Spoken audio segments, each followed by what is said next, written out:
Bismillah, alhamdulillah, salatu wassalamu ala rasulillah ma'ba'd.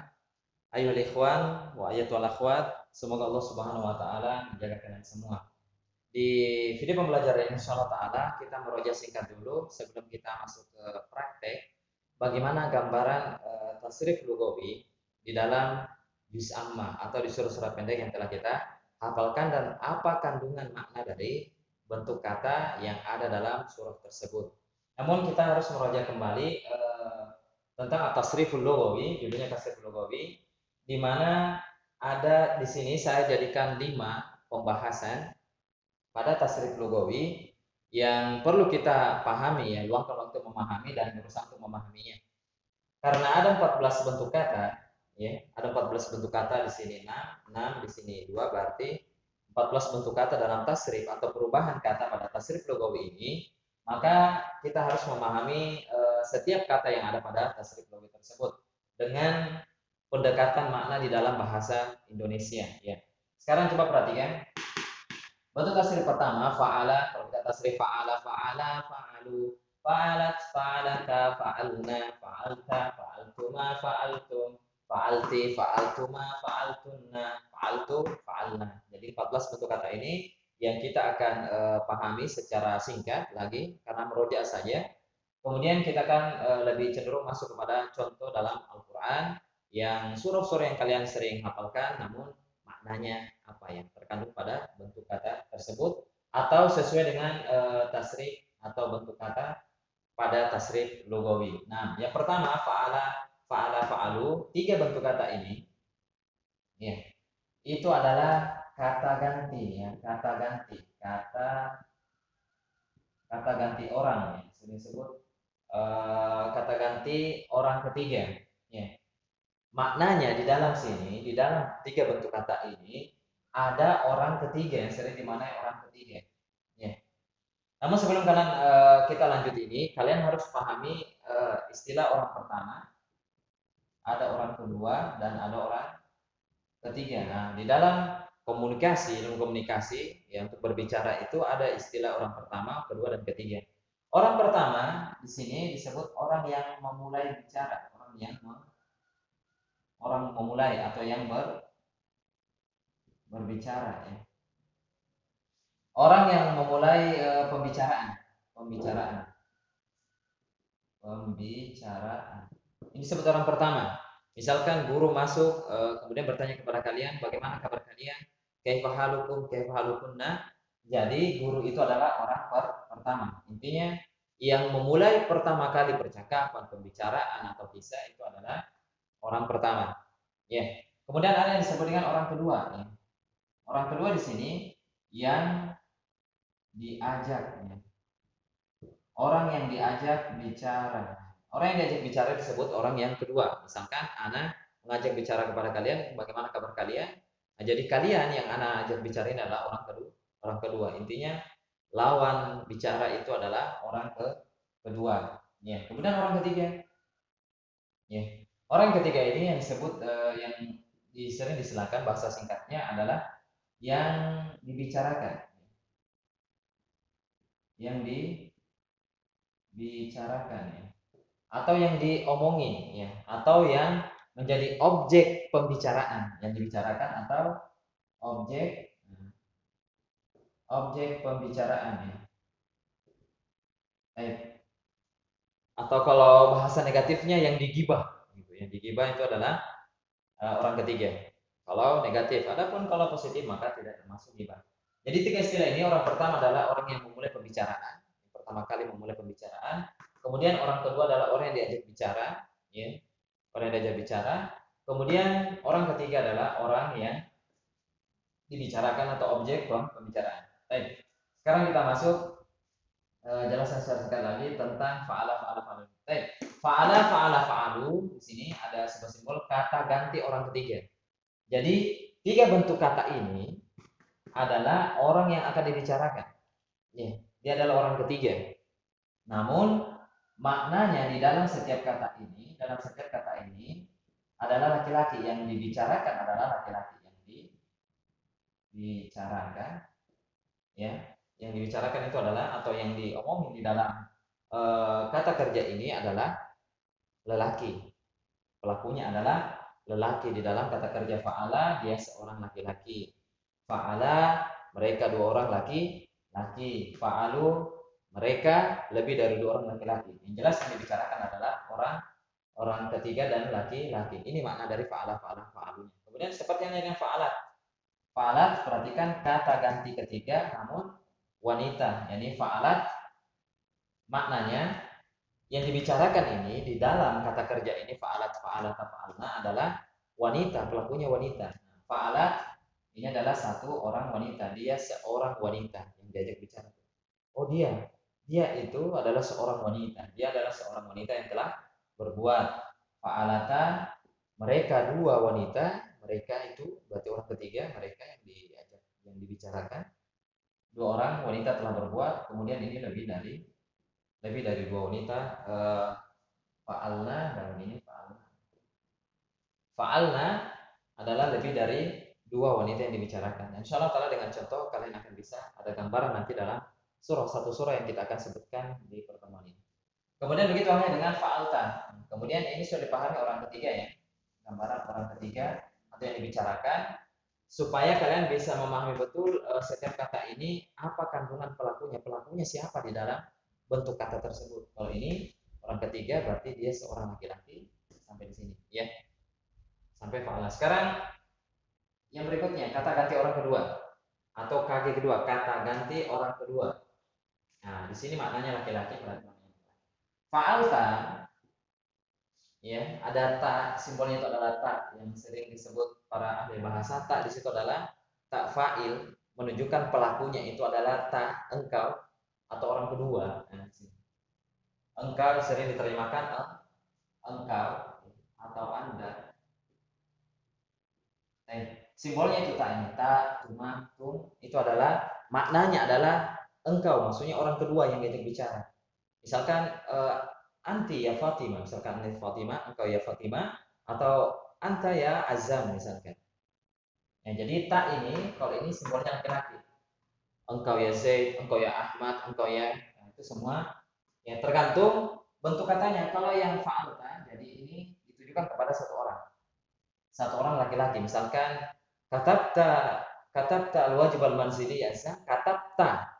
Apakah engkau telah menulis PR wahai Azam? Katabta, satu orang laki-laki. Kalau dua orang laki-laki ditanya, ya berarti dia fa'altuma, katabtuma, ya. Kemudian fa'altum ini lebih dari dua laki-laki, namun yang diajak bicara orang kedua, bukan orang ketiga yang kita bicarakan, bukan. Namun di hadapan kita ada orang yang kita ajak bicara itu adalah laki-laki. Kalau laki-lakinya satu menggunakan fa'alta, kalau laki-lakinya dua di hadapan kita fa'altuma, kalau lebih dari dua satu kelas begitu maka digunakan fa'altum. Misalkan fahimtum, nah itu untuk laki-laki, berarti lebih dari dua laki-laki. Fahimtum ya ikhwan, fahimna, nah jadi jawabnya fahimna. Baik. Selanjutnya yang ketiga fa'alti, kata ganti orang kedua namun wanita. Nah, kata ganti inilah yang sering digunakan dalam percakapan khusus akhwat gitu. Katabti ya Fatimah, apakah engkau sudah menulis ya Fatimah?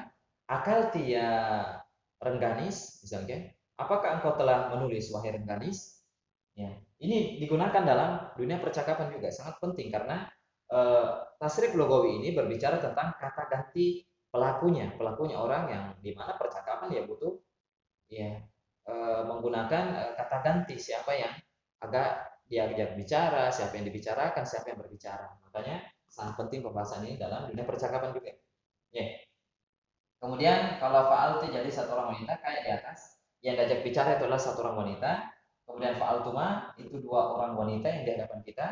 Kemudian lebih dari dua orang wanita, ya itu fa'altuna. Misalkan fahimtunna, katabtunna, ya misalkan solletunna, apakah kalian sudah sholat? Nah, dan lain-lain. Namun tasrif ini karena lugawi fil madhi, maka telah dia menunjukkan kata kerja telah. Apakah engkau telah mengerjakannya? Apakah engkau telah menulisnya? Apakah engkau telah makan? Apakah engkau telah minum? Apakah engkau telah tidur? Apakah engkau telah mengerjakan tugas? Ya, ini digunakan dalam teks percakapan atau dalam memahami Al-Quran juga nanti. Kemudian orang pertama, kata ganti orang pertama. Ini sudah kita anggap selesai. Kemudian kata ganti orang pertama adalah orang yang berbicara. Jadi di sini yang memulai pembicaraan. Orang yang memulai ya berbicara atau pembicaraan. Pembicaraan. Baik. Orang yang memulai pembicaraan fa'altu. Misalkan fa'altu. Katabti ya ukhti, katabtu. Katabta ya Zidan, na'am, katabtu. Ya, jadi saya ya orang yang berbicara atau memulai pembicaraan atau ya yang berbicara. Nah, yang berbicara yang memulai pembicaraan apa? Katabtu. Nah, memulai pembicaraan. Ya.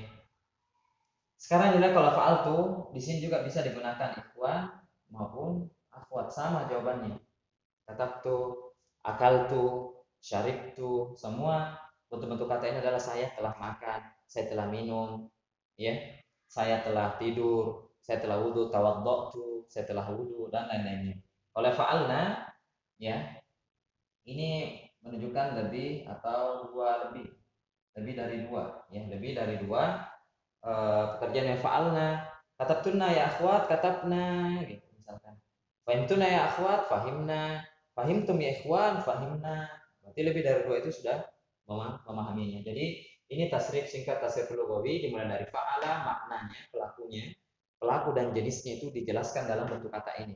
Kalau bentuknya kayak ini fa'ala, fa'ala, fa'alu, jadi pelakunya itu adalah laki-laki, orang ketiga. Kemudian fa'alat, fa'alata, fa'alna, pelakunya itu orang ketiga, namun wanita. Kemudian fa'alta, fa'altu, ma fa'altu, pelakunya itu orang kedua yang diajak bicara, namun laki-laki, jenisnya laki-laki. Kemudian fa'alti, fa'altuma, fa'altunna, ya, mereka adalah orang kedua yang diajak bicara. Ya, namun jenis pelakunya adalah wanita. Fa'altu dan fa'alna ini adalah orang pertama, kata ganti orang pertama, pelakunya adalah orang yang memulai pembicaraan. Ya, orang memulai pembicaraan ini secara umum makna tasrif lugawi. Insyaallah taala kita akan lanjutkan nanti setelah ini beberapa saat video tentang contoh dalam Al-Quran tasrif lugawi. Sekian, assalamualaikum warahmatullahi wabarakatuh.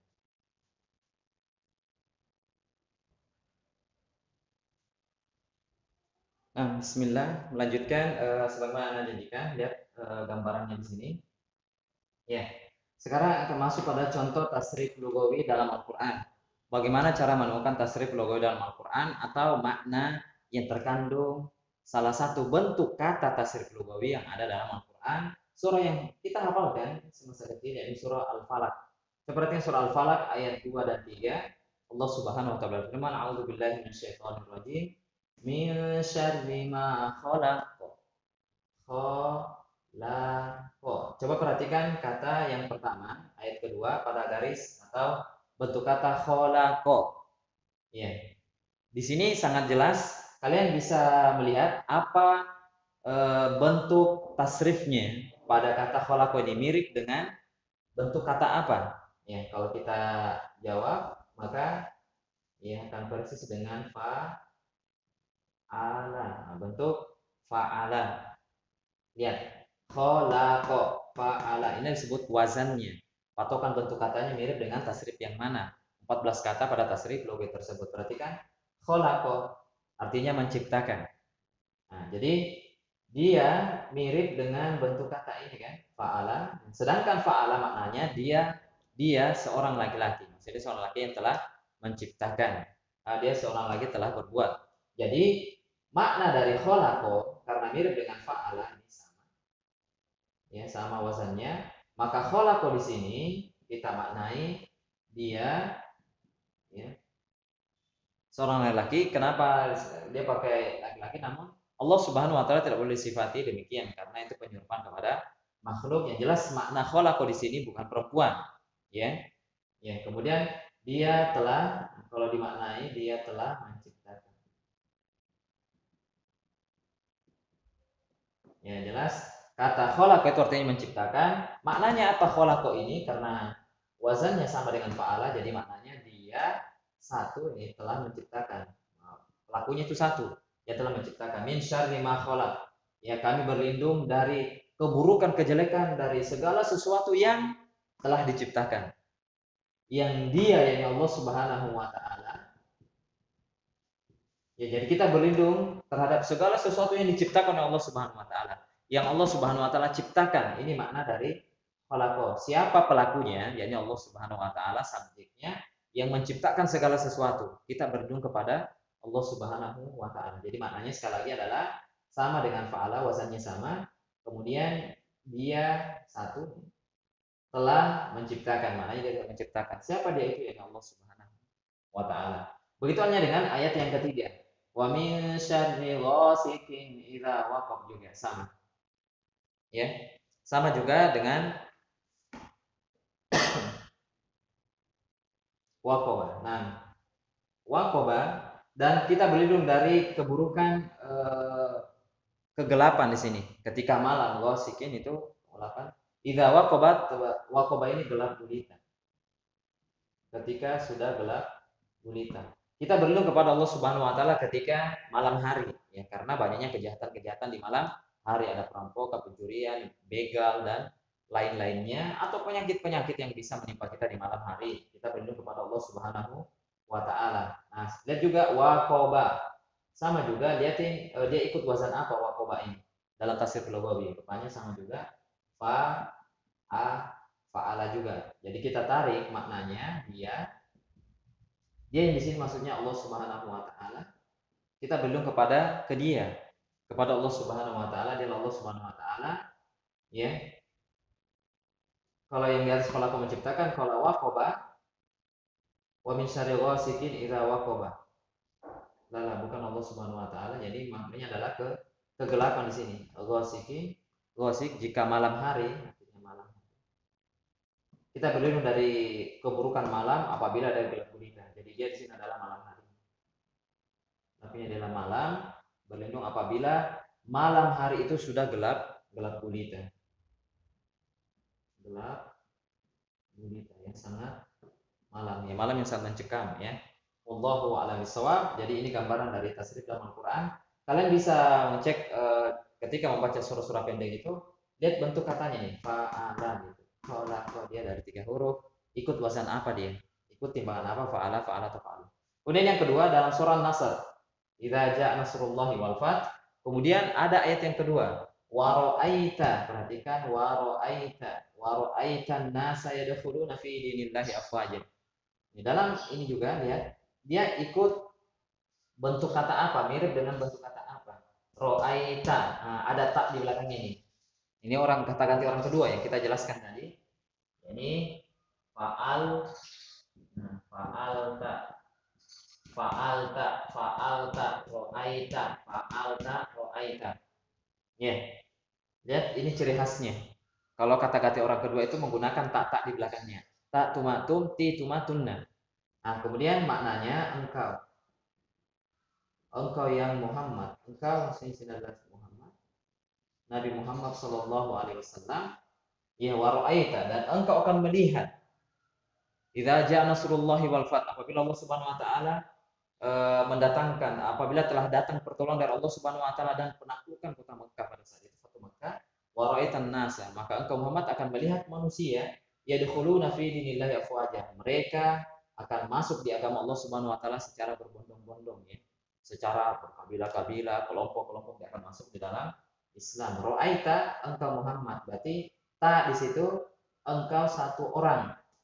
Ra'aita, fa'alta, ini fa'alta satu orang, berarti laki-laki, kan?